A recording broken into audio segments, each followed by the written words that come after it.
Hey everyone, Ben Wright here from the Hen House Prowlers. More importantly, with our nonprofit Bluegrass Ambassadors. I'm standing in the entranceway of Hanna Elementary School in Hanna, Wyoming. This is a old mining community, a population about 840 people. And right here, the entrance to this school is designed to look like the entrance to an old mine. And there's a museum exhibit talking about the history of this town. It's incredibly fascinating, and it kind of exemplifies how proud they are of their heritage. And we're here today to talk about the heritage of bluegrass music and share some music with them, hopefully some mining tunes that we learned, and then get the kids playing music on new instruments, writing some songs of their own, and hopefully getting them on stage with us to perform in front of the whole school and their families at the end. Why don't you come and see the whole process with us?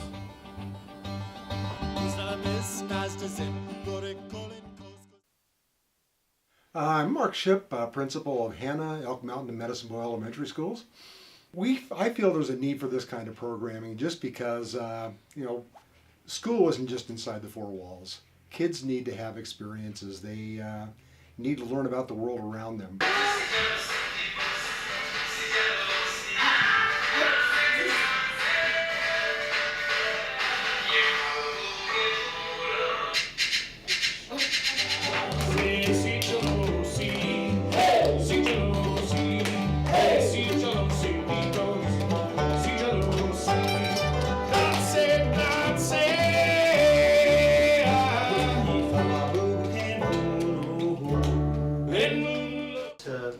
To play the song, it came together pretty quickly, but the hardest part was learning those words. I remember the first time we heard that, I was just like, no, like this is impossible. Like, it sounds so different from our music, but when you actually strip away the production, the drums, the musical instruments, it's all music.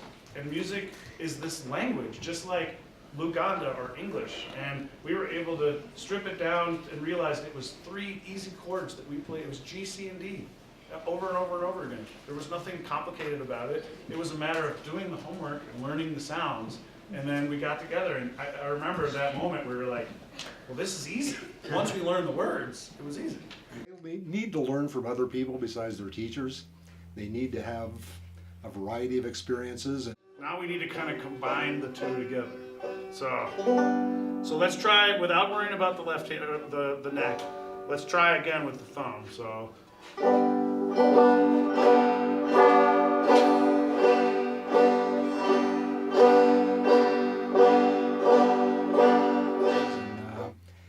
Having professionals come into the school, whether they be scientists, engineers, or people from other walks of life, especially musicians, the kids need to have those experiences.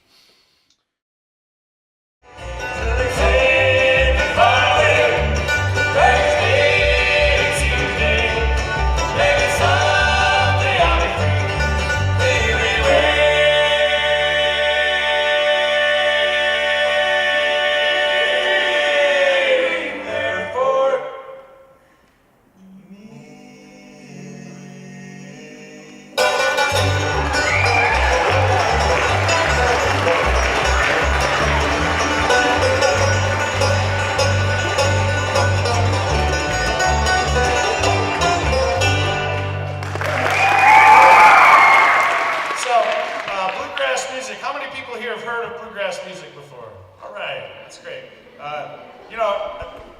Every culture across this entire planet has its own folk music. Folk music is music of the people. It's the music that we all create as human beings. And American folk music is often considered bluegrass. Here, and they kind of chopped off the big round back. So it's nice and flat, small, it's easy to carry around, and it does a rhythm like this. And I'm usually doing a chop. This is called a chop. Those are all chops. Right. This is also a member of the string family. It's got 6 strings, unlike 5 on the banjo and 8 on the mandolin. And they're stretched across the neck and a hollow body.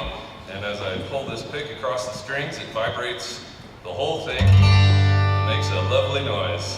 One of my favorites.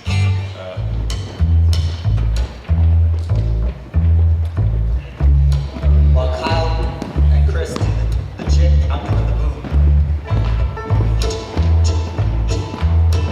So we're going to show you now just how it all works together. As Chris was talking, the guitar is the foundation of our music, and it gives real body to the sound. So he's going to start playing right now, and you're going to hear there's some guitar, and that sounds pretty cool by itself. You'll see a lot of people just singing and writing their own songs and playing with just a guitar, but we need to work too. So we're going to add a few more instruments here. I'm going to add the banjo to just give a little bit more flavor and sound here. So that's cool. There's more depth to that, but there's not a whole lot of rhythm. More tone, chords. So we're gonna have Kyle come up here and really lay down some rhythm, bring some of that drum flavor to it. There's that snare drum, and that's cool, but without the bass, it's missing a whole lot, and you'll hear that right now, because here comes John.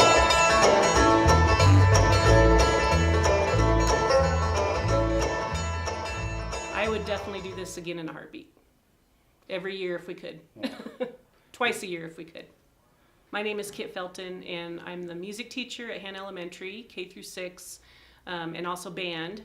And then I'm also the junior high band and choir director up at the junior high school. I feel there's a need for this program because our students are very isolated in a very tiny town in the least populated state in the country. And I just feel like they need to see different types of music, different cultures, any chance we can get.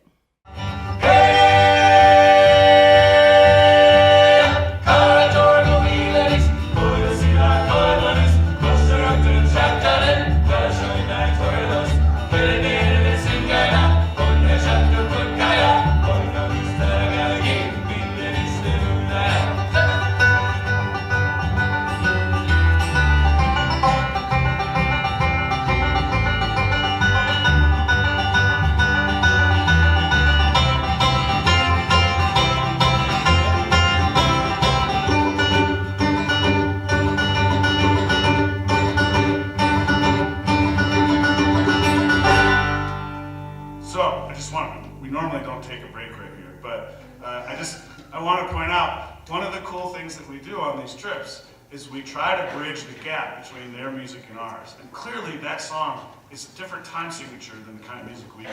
Like it's what is it, 12/8 time. And we played 4/4. 4/4 is rock and roll. 4/4 is bluegrass. It's what you want to dance to. That stuff's kind of weird sounding. It's like a march. And so halfway through the song, we very consciously decided to try to change it to see what it would sound like in bluegrass. And so that's what is about to happen right now.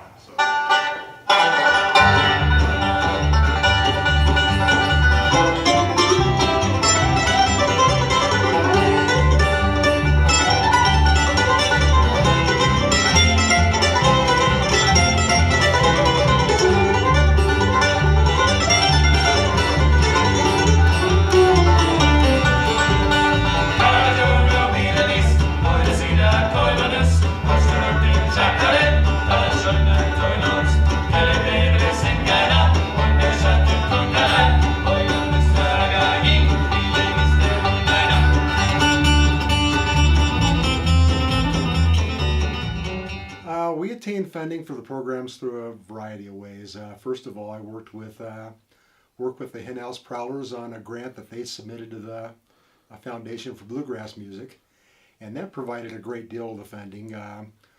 We also work within the schools. The parent-teacher organization of all 3 schools contributed to the project. We did a couple of different fundraisers through Schwann's that donated a portion of the proceeds to the project. Mark applied for a grant, and the members of the band applied for a grant. I believe our PTA added some to that. The community really rallied. The Platte Valley Arts Council supported us with a good deal of funding, and just everyone came together to make it happen.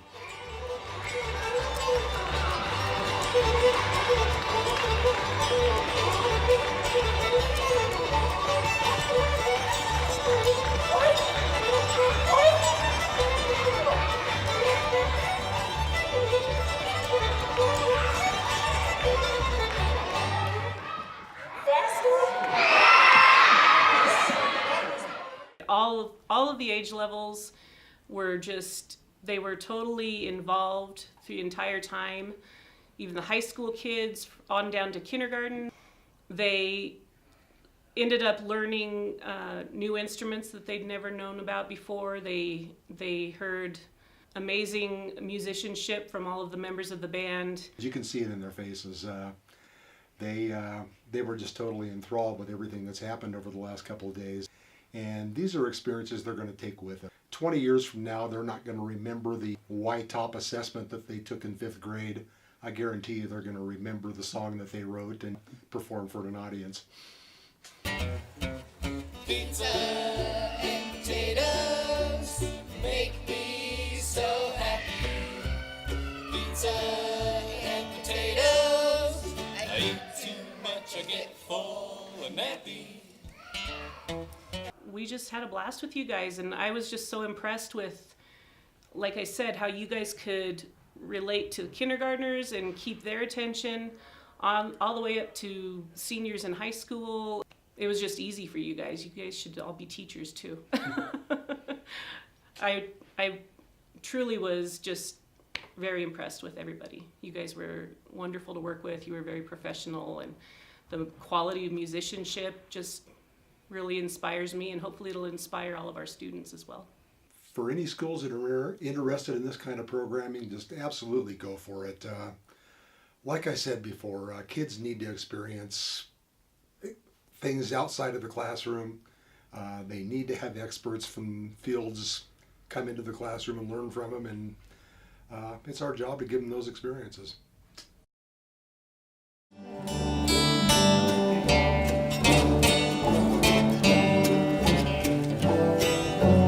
I saw the light, I saw the light. No more darkness, no more night. Now I'm so happy, no sorrows inside. Praise the Lord, I saw the light. Praise the Lord, I saw the light.